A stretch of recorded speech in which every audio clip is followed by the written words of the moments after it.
Hello everybody, and welcome to my first art video of 2026. So firstly, I just want to say that I hope everyone is good and that the new year has got off to a positive start for you all.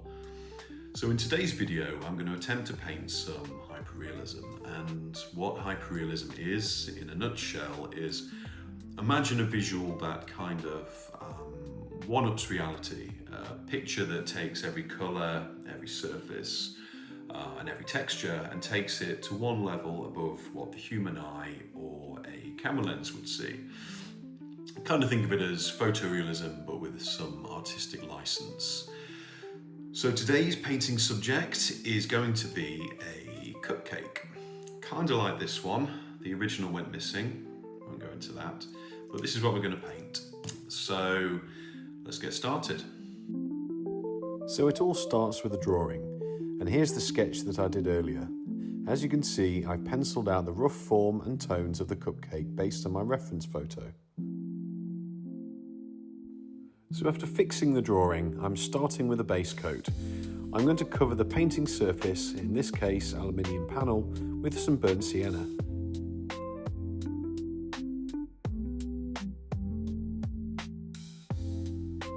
And for the next bit, I've got my trusty cotton buds, swabs, Q-tips, whatever. I'm going to use these to gently rub away areas of paint where the lightest areas of the cupcake are.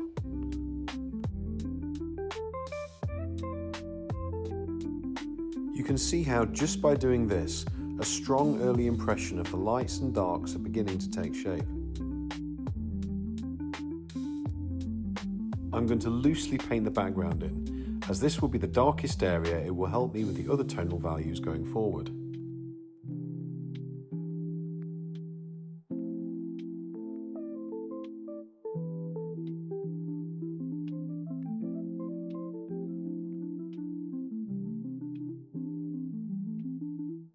So that's the basics done. But to achieve a hyper-realistic look for this painting, I'm going to need to work in many layers of paint to create a rich, deep, three-dimensional look for this painting. And to achieve that, I'm going to work with something called a grisaille.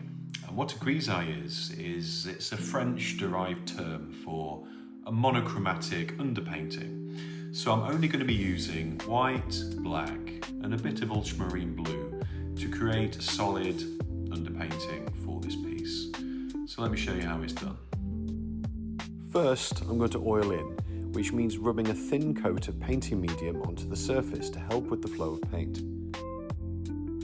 As I'm going to be doing many glazes, or layers of paint, I'm going to use the liquid medium, as this speeds up the drying time of oil paint. So what I'm aiming to do with this grisaille layer is to kind of sculpt the cupcake in black and white, focusing on creating a strong 3D form, ensuring light and shadows are playing against each other correctly. Not having to worry about colours at this stage makes this a lot easier to get right, and ultimately will create a far deeper image once everything is layered.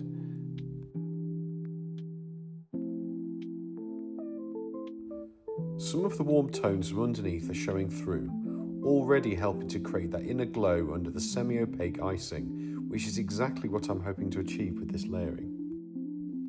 I keep adding more and more white paint and softening to really bring out those highlighted edges.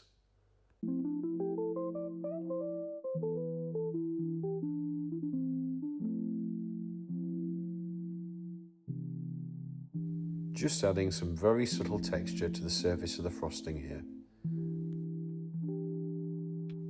Now onto the metallics, and the key to getting a really good metallic look is to have incredibly high contrast.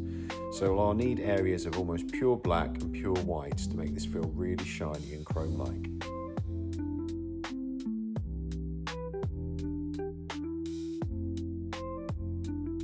Just going to darken the background, but overall this is starting to look like a very solid start to this painting.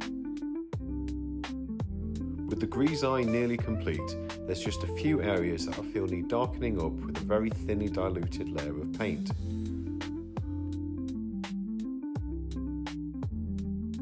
I felt I'd lost a little shadow contrast in these areas, so I mixed a very thin wash of black and blue and painted over the dry layer underneath, creating a subtle overlay that intensified the shadow slightly.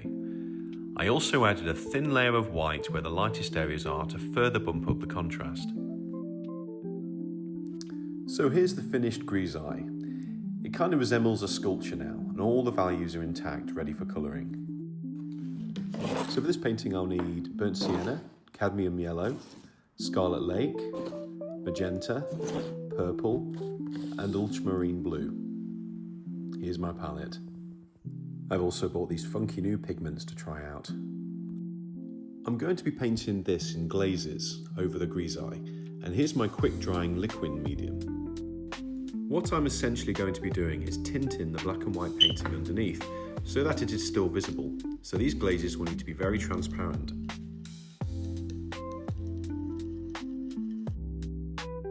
And here's what I mean. You can see a light tint of pink being layered over the grisaille.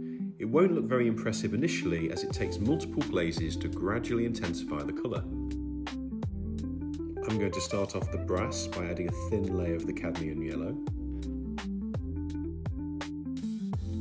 And now I'm starting on the second glaze. It looks very washed out currently, but that's normal. This second layer will start to make the colours feel punchier. Here I am making the shadows look a lot more colourful and intense by adding a layer of magenta. On to glaze 3 now, and you can start to see the colours gradually getting more saturated, which is exactly how glazing is meant to work. So after a fourth glaze, here's the finished glazed grisaille, but I'm not done yet. Now I need to start on the opaque layers to further deepen and intensify the lighting and colours. Different oil pigments have different opacities. You can see on the back of this tube that this wisteria pigment has opaque qualities, which is why I will be using it at this stage. I'll start on the peaks of this cream at the top, where the lighting is the most intense. I use almost pure white pigment to get the lighting looking really strong.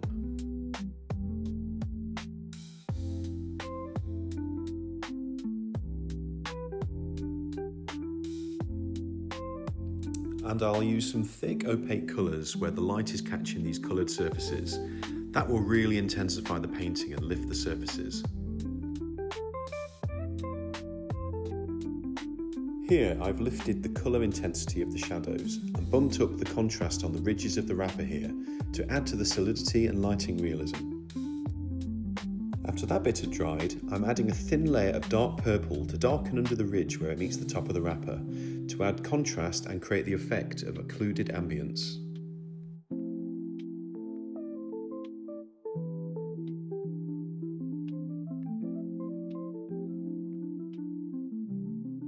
Here I am using a tiny brush just to pick out those tiny little specks of light and colour.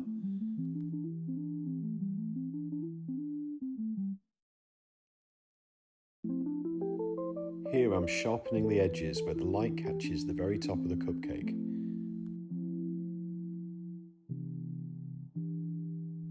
Now to work on this metallic base. The key to creating convincing metal is to have a real high contrast between light and dark, so I'm using an opaque colour here to pick out the highlights of the metal. I'm also trying to pick out the strong reflected purple on the underside of the metal base.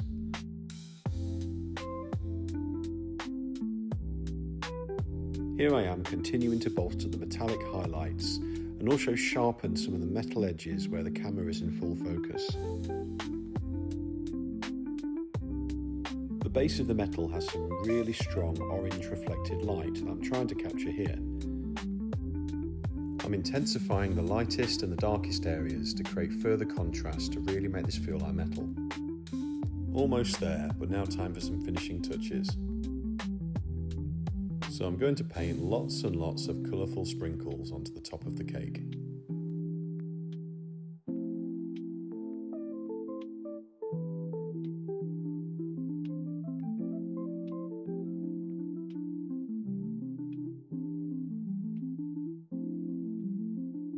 And as an absolute final thing, I'm going to add the strongest highlights using a palette knife, and I'm going to layer it on thickly so it creates an almost 3D effect and stands out from the rest of the image. And after all that, here's the finished piece. It took a lot of time and patience, but in the end, I think I got what I needed to achieve out of this. But most importantly, I hope you all enjoyed watching the creative journey on getting to this, and maybe learned something along the way too. I look forward to doing another art video for you guys soon, but in the meantime, I'm off to get some fresh air and maybe a cupcake. So until next time, take care.